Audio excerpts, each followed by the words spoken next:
Thank you all for joining us. Columbian is pleased to welcome candidates for the 18th Legislative District Representative 1. And I should mention at the start, this is the position currently held by Brandon Vick, who is not seeking re-election. I'm Greg Jane, the editorial page editor at the Columbian, and we'll have the other editorial board members introduce themselves. Start with Colleen. Hi, I'm Colleen Keller. I'm the assistant news editor and a member of the editorial board. And Craig. I'm Craig Brown. I'm the editor of the Columbian. And Ben. Ben Campbell, publisher of the Columbian. Great, thank you. And thanks to the candidates for joining us. And again, we are recording this. We will post it unedited online on our website and our YouTube channel for the benefit of our readers and voters in the area. And finally, to the important part, we get the candidates. Please take 1 to 2 minutes, introduce yourselves, and explain a little bit about why you are running for this position, and then we will move on to specific policy questions. And we'll start with Stephanie. Well, hello, Stephanie McClintock, running in the 18th Legislative District for position 1. I've lived in Clark County for about 25 years now. My husband and I chose this area to settle down and raise our sons. I currently work in downtown Vancouver in public relations for a local grain export company. And prior to that, I worked in human resources for about 10 years before I stayed at home with my boys for a few years. And during that time, my husband and I also owned a small business for 6 years, Espresso Resource Northwest, that we did sell. As far as volunteer community engagement, I've been chair of the Clark County Republican Party back 10 years ago now, so 2012. And I served on the Battleground School Board from 2013 to 2017. And pretty much all my community involvement has been kind of based on my kids. I've been on the high school boosters for about 6 years. Well, I did. The youngest graduated in 2021. I've served on the board of the Battleground Education Foundation, and plugged in. I was a soccer coach. My husband coached baseball, so just really involved with the kids. So we're kind of going through, they're both in college now, so trying to figure out what to do. A little bit of empty nest syndrome. So luckily they're easing away, so it's not a total shock. But I've spent my many years volunteering in this community and doing what I can to make it a better place to call home for everyone who lives here. The issues we're facing that need the biggest change are coming from Olympia. So this is how I feel I can best serve the community and represent our families. My mom was a great example to me of giving back to what is important to you. And I just see this as the next step as I seek to represent the constituents in the 18th district. Great, thank you. And John? Yes, Now you're going in and out there. Running for the. Hold on. Sorry. You guys, is he coming in okay for you? No. Okay, why don't you start again there, John? He looks good now. Sure. Okay. My name is John Zingale. I'm currently running as a candidate in the 18th Legislative District, also for position 1. I've been living out here in the Pacific Northwest since 2010, where I've currently been teaching middle school social studies for Vancouver Public Schools for the last 10 years, specifically at iTech Preparatory, the STEM PBL school for Vancouver Public. And we also pull in 10% of our students from Battleground. Prior to that, I actually spent 16 years in the grocery retail business for the Albertsons Company, starting off when I was 15 bagging groceries in Illinois, and then working my way up to one of the youngest assistant store directors in the company before transferring out west here in 2010. That's when I met my wife, and we decided a career change was in order. I wasn't happy doing that, and that's when I went back to school to get my master's degree to teach, and I haven't looked back. Since then, I've helped grow a nationally recognized program at Vancouver iTech Preparatory. I myself have had 4 separate State Teacher of the Year awards for my work in history. We are one of the only schools in the country that has an official partnership with the National Park Service. I sat on the Oregon Council for Social Studies Board for a bit, even as president. I'm currently on the Washington State Council for the Social Studies Board. I sit on the the Northwest Council for Computer Education Board, along with the Mount St. Helens Institute Education Board as well. So I try to do a lot to give back and teach about social studies, not just at my school, but in our community as well. I present at national conferences.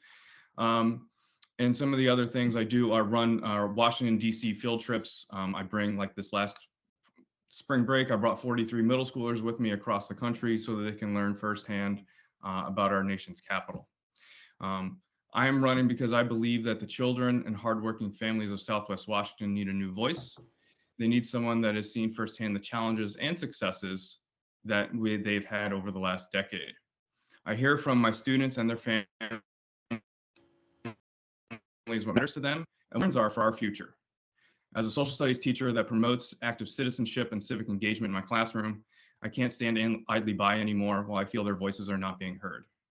All children and their families deserve representation that will listen to them and fight for their needs. This includes our communities that have traditionally been left behind and marginalized. And I want to demonstrate that even though people may disagree with one another on issues, that we can be cordial and civil with one another as we work to get a more perfect 18th in community here in Southwest Washington. Thank you. Great, thank you. I want to start with one of the big issues facing the state is the revenue forecast continues to go up. What should the legislature do with this unexpected revenue? And we'll start with John. Thank you. Yes, I think we need to look at how we're funding our programs. The Ridgefield educators were just on strike this last week over special education funding and other school funding. And I believe we can better fund public schools across our entire state. We need to make sure that teachers have their supports in there, but we can also look at finding relief for small business owners and medium-sized business owners as well. They've taken an extraordinary hit because of the pandemic, and I think we need to work with them to try to give them some breaks and allow others to maybe start their small business for the first time as they've transitioned different careers through this pandemic. John, want to follow up on that? You say we can better fund public schools. Did the legislature do enough to that end a couple of years ago, or is more money needed? With the McCleary decision, I think we could do more to do that. That's why, funding public education and specifically like making sure we have paraeducators in every single classroom. It's not just the teachers, it's the support staff as well. One of the things I'd also like to see that I think Vancouver does really well, Vancouver Public, is have some of our different magnet programs. But there's other communities that don't have sometimes the levies to support that. And so those children should also be able to take the culinary program, the other trades programs that are out there. School doesn't have to be this go to college. There are other ways that children can be successful in school. And we need to make sure that every community has the opportunity to have those types of programs in their community. And the money for that should come from the increasing revenue, or would you take it from some other programs? I think we need to look at the budget and see where the money is being spent, but I believe that should be just a basic part of education that the state should be funding. Okay, Stephanie, what should the legislature do with increased funds? Well, I mean, you've all heard inflation is at its worst in 4 decades. Government spending is the leading cause of that. With the $15 billion surplus we had, very, very little went to the rainy day fund, and it wasn't even allocated appropriately. So I'm a big proponent of a savings account. That's how I handle my own household. The way the state runs theirs is certainly not fiscally responsible. One of the first tasks when I was on the school board was to establish a rainy day fund there. So Battleground School District has a rainy day fund because that was a top priority for the board at the time. So I would have liked to have seen that. As a small business owner, previously the B&O tax, we definitely need to cut. I would also like to have seen a reduction for, maybe just a short time period of the gas tax. The rainy day fund, how much money should go to that? Well, I can't answer a dollar amount, but we certainly should be, a $15 billion surplus, and the state is expected to have even more funds in this next fiscal year. So I guess we need to look at the budget and put a substantial amount away if we're going to have that much of a surplus, if we're not going to give it back to the taxpayers.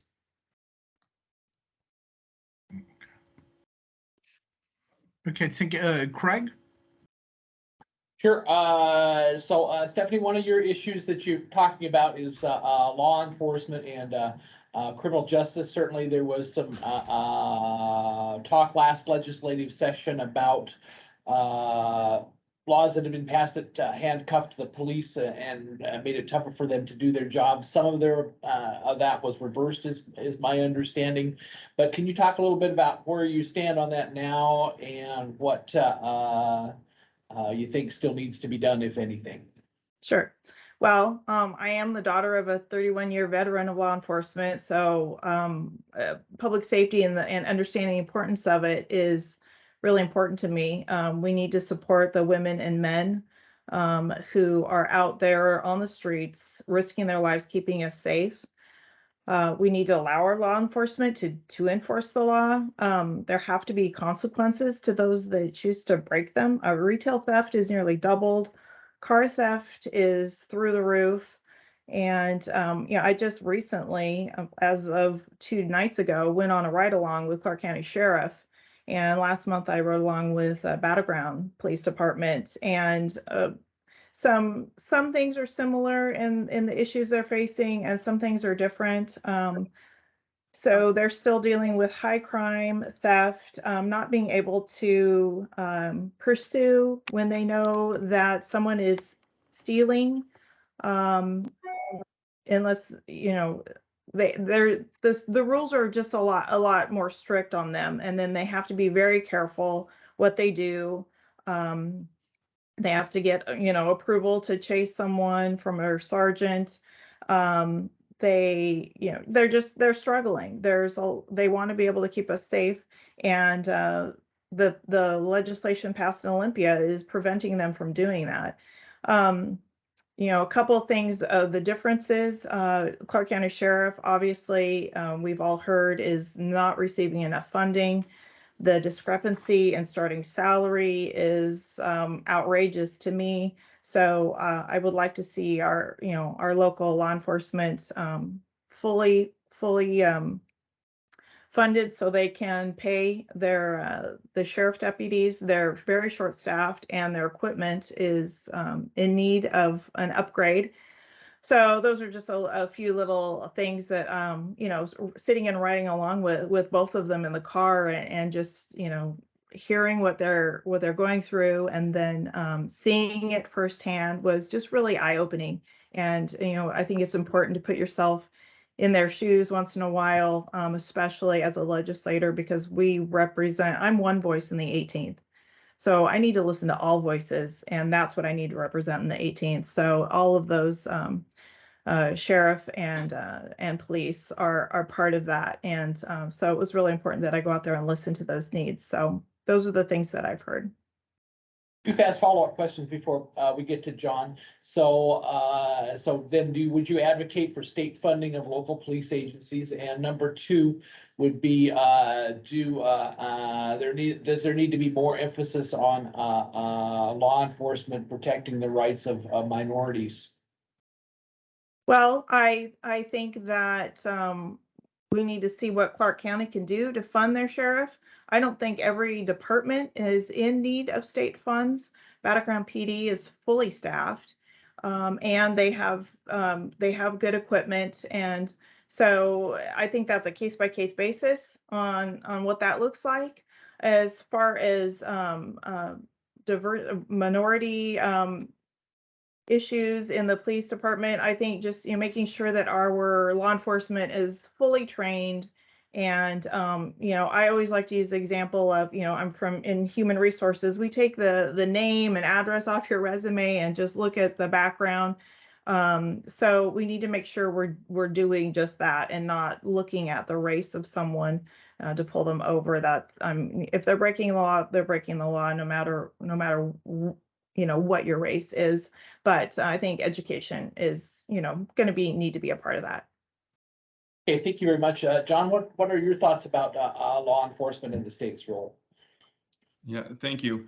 As I've been out knocking on doors, every time I see a patrol car in the driveway, I actually make sure I stop and I try to talk to them as much as possible because I want to hear directly from them.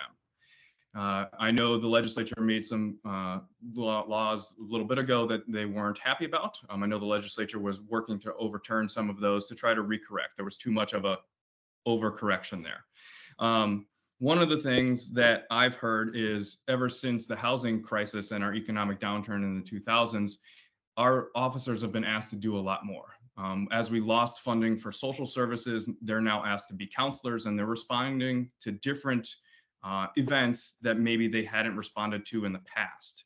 And so what I like to do is help fund that is we need more counselors. There are lots of programs across the country where they're having more specific people respond to specific incidences that are trained to specifically deal with those. So if someone's in a mental health crisis, we should have the appropriate person respond to that so that we can reduce any unneeded or undue violence. Obviously, then if an officer is needed, an officer can be called to the scene, or sometimes in some certain cities, they ride together and the counselor can attend to the situation first, and then if an officer is needed, they can then get into that situation. And so I think looking at programs like that that have been successful would be a great step. We also definitely need to, I want to fight for a regional training facility here in Clark County. If our officers want to go get trained, they have to go further away from their family. Southwest Washington sometimes is lost in the mix of the state, and I want to be a voice to make sure that we have our facilities here so that we can train our people locally and they can be by their families as well. Clark County voters just passed the body cam tax, which will help with the accountability of officers when they're out there. The ones that I've talked to were firmly for that. They're like, if I'm not doing anything wrong, I don't have anything to worry about being filmed. The county counselors are the ones I believe that fund the county sheriffs, and we can exercise that 1% tax, which I believe the county counselors have not been, which is part of the reason why the sheriffs isn't receiving the funding that they should be. And so that's where, as a legislature, we need to talk to our county counselors and say, if we want to try to make our region safer and fully funded, we need to work with all of the people in our community to make sure that they have the funding that's needed. Thank you very much. Thank you. Colleen? Yes, hi. Right now, the state of Washington is pretty firmly for abortion rights, pro-choice, however you want to describe it. If a bill should come before the legislature seeking to change that, say doing something similar to what's been done in a number of the other states, limiting, cutting the procedure off after 15 weeks, 6 weeks, whichever, how would you vote? John, let's start with you. I would not, if it was to limit the rights of abortions for our citizens in the states, I would vote against that. In 1970, the voters of the state of Washington passed Referendum 20, which legalized abortion within our state. Again, in 1991, the voters passed Initiative 120 to take away some of the restrictions and keep abortion rights legal in the state of Washington. Washington is the only state in the entire country where the voters have actually enacted that legislation, not legislators. So if we were to overturn the will of the voters, I think we'd be doing our state a disservice. In fact, what I'd like to do as a legislature is actually try to get it enshrined in the state constitution. I believe that it's a right of all citizens to be able to have the right to medical privacy and get the medical care that they need. Thank you. Stephanie, how about you? Well, I've been an advocate for local control since serving on the school board. So the fact that the Supreme Court has kicked this back to the states, it gives the power to the people. I looked up the same information, John. The voter initiative, citizen initiative in 1991 states that the state may not deny or interfere with a woman's right to choose to have an abortion. That is a voter initiative, and Republicans do not change voter initiatives. So I do not see anything, changing because Republicans in the state, just they respect the will of the voters. On a personal level, my brother was adopted from a teenage mother, and I had a baby brother that died of sudden infant death syndrome. So that life experience has shaped my view on this issue to be pro-life. But I would not block the state on. I would not overturn a will of the voters. Thank you. Ben, do you have anything? Yeah. So, John, you mentioned earlier, you kind of talked a little bit about public education when Greg asked about state revenue, but I was hoping both of you could just talk a little more about just the state of public schooling in our area. What are we doing well? Where are we falling short? Stephanie, let's start with you. Sure. Well, we're not doing so well as our state scores show. Just the OSPI website shows 70% of our kids in the state are failing math, and 50% are failing reading and writing. So I think we need to focus. No, sorry to interrupt. What do you mean by? Oh, you're cutting up, Greg. Back to you, bro. What do you mean by failing? So they're not meeting standards. Okay, thank you. Yeah. That's the language on the OSPA website. 70% do not meet standards in math, and 50% do not meet standards in, they call it ELA, English Language Arts, which reading, writing. So I think, obviously COVID, online learning was very difficult. My son graduated in 2021. That last year of school was pretty pointless. And really the only reason he stayed plugged into school is because he was in shop. He was in a machining welding program, and he was able to go to school a couple days a week. He's a hands-on kid. He's not, a serious academic. He's in a 2-year machining welding program. He's starting his 2nd year, and he welded, found an internship welding all summer. So that's just the kind of kid he is. And then my older son is a senior at WSU here in Vancouver, and we shopped law schools this year. So I have kids on each end of the spectrum. Don't know how that happened, but just goes to show you how, each kid is so different. So I think we need to get our kids back to school. We need to focus on the basics of reading, writing, and math, and, get these kids up to speed, because right now, we're failing them by not providing that. Thank you. And John? Yeah, I think the pandemic definitely hit us hard. As a public school teacher, it was a difficult transition. I had to teach kids who were black boxes on a screen because maybe their families, they have 5 kids at home trying to all Zoom at the same time, and they didn't have internet connection. A lot of kids, that's a sit and get type of mentality. My school in particular work the complete opposite of that. We get our kids hands dirty. In fact, I teach them how to build museum exhibits and create documentaries. We've 3D scanned the artifacts at Fort Vancouver. We do a lot of hands-on learning at our school, which has made our school successful. I know VSAA has had a lot of successful students. The STEM programs across Vancouver are successful. as Stephanie alluded to, the trades programs. I just met with students, former student a little bit ago. They're in the culinary arts program and just blossoming, and they want to be a pastry chef. And so we need to just stop thinking about like this test scores. I think that hurt us in the early 2000s when we shifted to just that. I was of the generation of you're going to college, you're going to college. And not that college is bad, but I think we got away from, we're shorthanded on some of the trades now, right? And the people that can build and electricians and all that.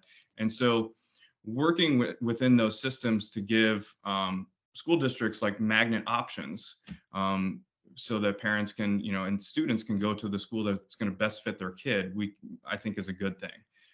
But I think once again, like the state should be trying to help with that, because certain school districts might have the opportunities for that and others might not. And we want to make sure that kids across the state have those things available to them. Thank you. So, real quick, is the state doing enough on climate change, or too much, or just about right? We'll start with John. According to my students, when they tell me the letters, no. I know Washington State has been a leader on climate policy, and there's been a lot of things enacted.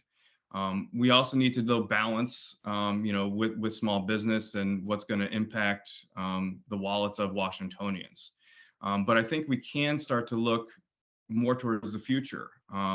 If we know we're going to need more power to the grid, if we phase out fossil fuels, what can we do to bring more solar panels to houses? What can we do? Can we work with the builders to make sure homes are future ready, right? They don't have to have all that stuff right now, but if a family moves in, is that home ready for it? Or do they have to go back and reinvest more money later on to try to make homes ready for that?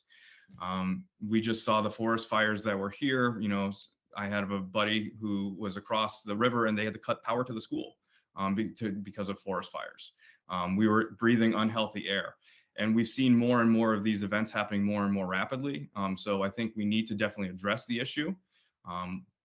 Perhaps it's looking at changing our, public transportation. I've had some constituents reaching out to me. Hey, I don't actually want a license, but I want to be able to get around the city, through public transportation, and making sure our roads, our sidewalks are safe. Vancouver's looking at extending the Vine line and the bus system. So those are all things we can do to look ahead and try to balance the costs that the consumer is going to possibly feel as we make that transition.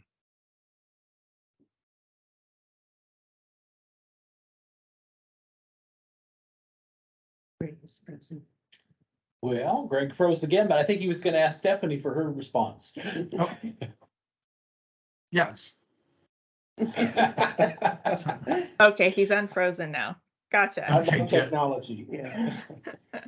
Well, I recently participated in a meeting that where the city of Vancouver was sharing their draft climate goals to a group of builders, and I think what my takeaway from that was that these the green goals are pretty aggressive, and we need and part of that is the green goals in building homes is driving the cost up when we already have affordability issues. So we need to find a balance of protecting our environment without damaging our economy and pricing people out of homes. So just having a seat at the table for all stakeholders when we're creating these goals, I think would go over better and would have more buy-in.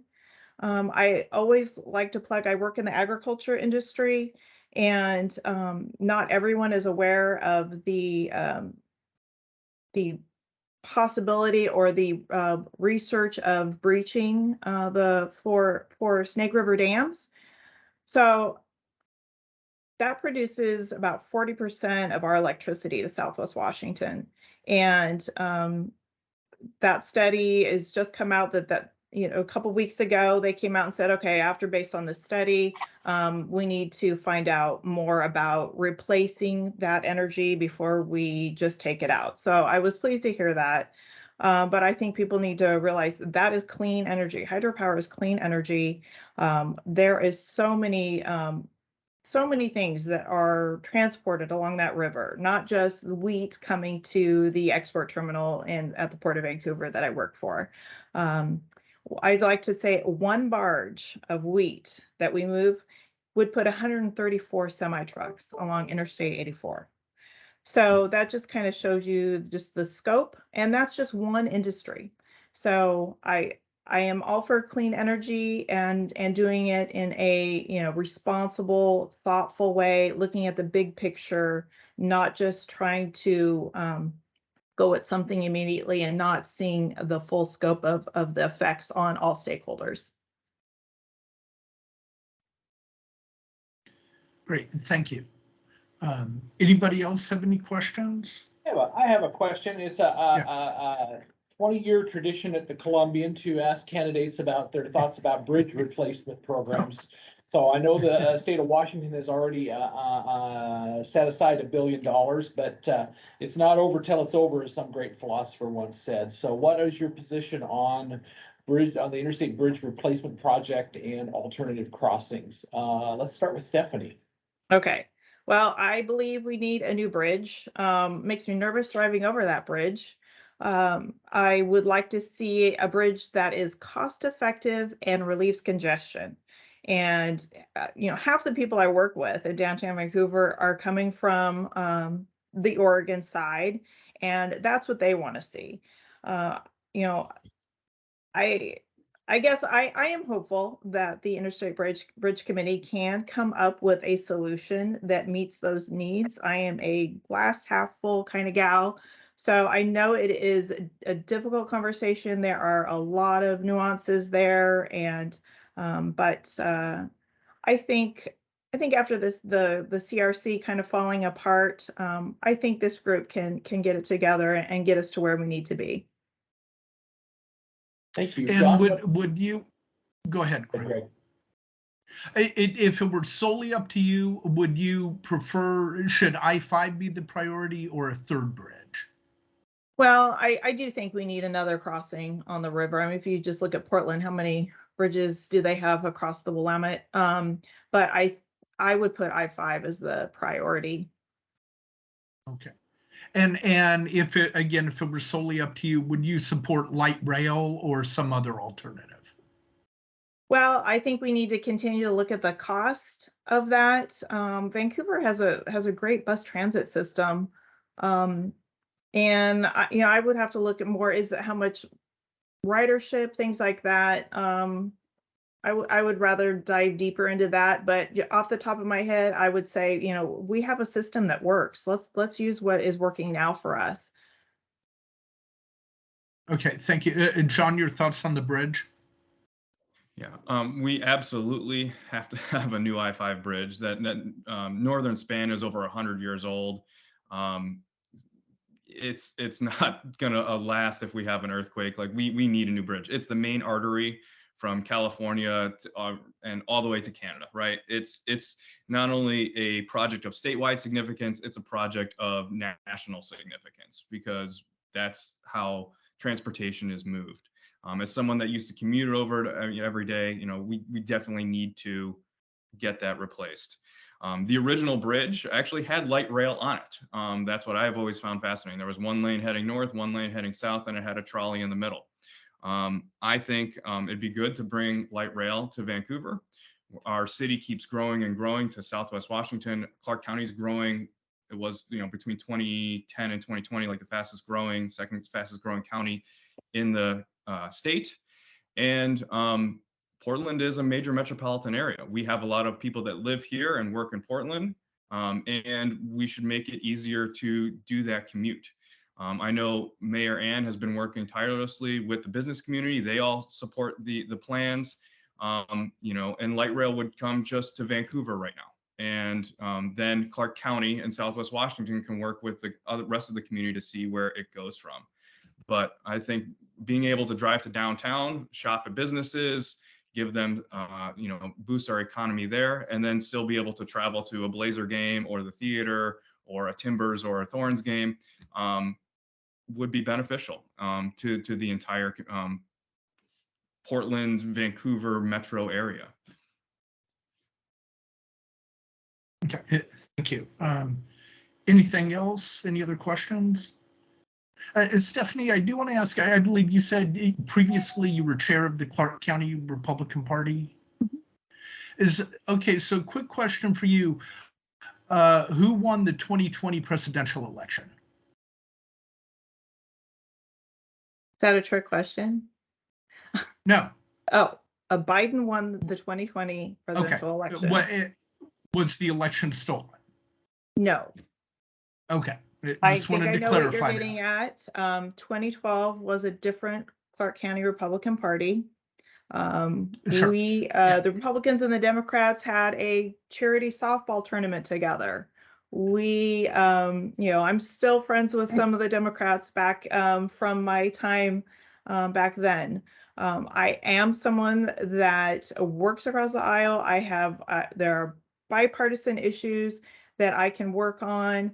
Working on the school board was a great lesson for me. I learned so much. There were a couple conservatives and a couple more liberals, and I found common ground with everyone on that school board. And there were some things that I thought I would have more in common with my conservative fellow members.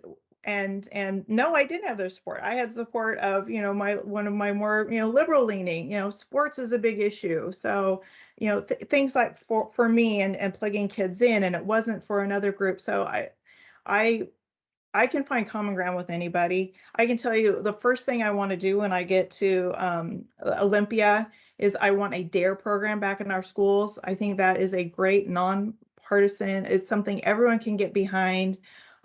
We need something in our schools that teaches these kids the dangers of drugs on their mind, their body, and their future. And I'm old enough to remember the DARE program with the egg and the frying pan and that whole media, PR piece of this is your brain on drugs. So I would love to bring something like that back in our schools. I think we're missing that. My two sons just graduated from a local high school, and there wasn't really any program anything teaching them the dangers of drugs. So I had to throw that in since you threw that at me. Oh, sure. No, just a question. As you mentioned, the Clark County Republican Party was much different. Yes.